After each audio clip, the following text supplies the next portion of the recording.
Let's take a look at what the figures actually mean to us. The red line, there you go, at the top, shows unemployment and its rate, and the blue line at the bottom shows interest rates and how both have changed over recent years.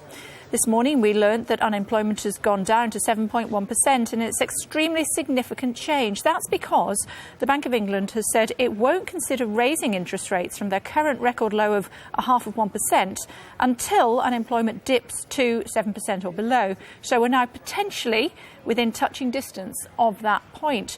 But what the new numbers show is that the fall is far bigger and far sharper than we'd first expected. Back in August, the bank forecast that drop in unemployment wasn't likely to happen until at least 2016. But because today's figures take us up to November last year, we could technically have already gone past that point already.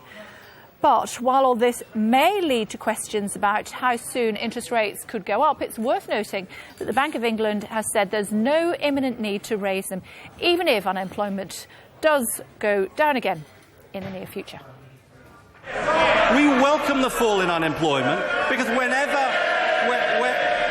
an individual gets back into work, it's good for them and good for their families. I do have to say to honourable members, just braying like that doesn't do anybody any good. Now, can he confirm that today's figures also show that average wages are down by £1,600 a year since the election, meaning that for many ordinary families, life's getting harder? What he cannot face is the fact the economy is improving. For months they told us to listen to the IMF.